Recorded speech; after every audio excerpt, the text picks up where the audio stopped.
شەوی هەڵداژێکێکە لەو شەوانەی کە بۆتە ئیلهامی نووسینی یاخود بڵێن قەڵەمی چەندین شاعیر و چەندین نووسەر هەریەکەیان توانیوانە بە شێوەیەکی جیاواز گزارش لە ئەو شەوە بکەن و گفتگو و قسەوباتی لەسەرکەن و پیایە هەڵبن و بەشێک لە هونەرمەندانیش هەمیشە باکی خۆیان ئەزانن کە بڵین بەرهەمێک یاخود بابەتێک بۆم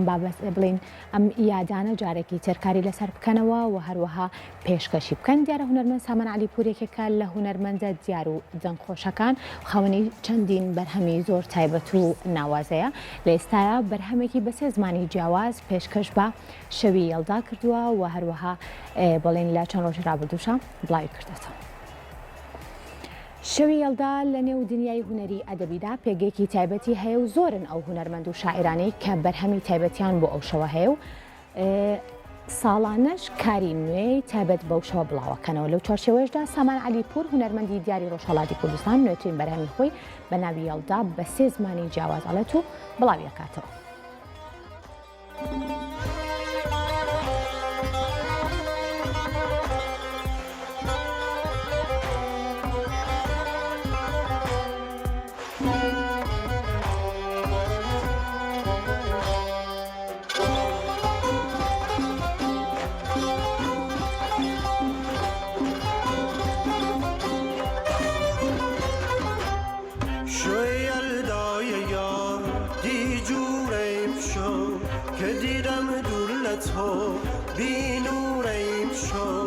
دلم وک حاکمی مزول قربان خلاتی وصلی توی منظوریم شو یلدای یا دی جوریم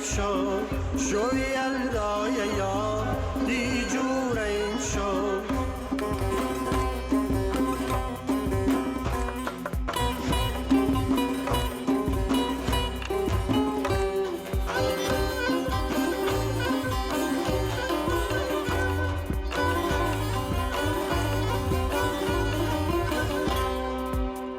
یلدا بیه دلم بیقرار شو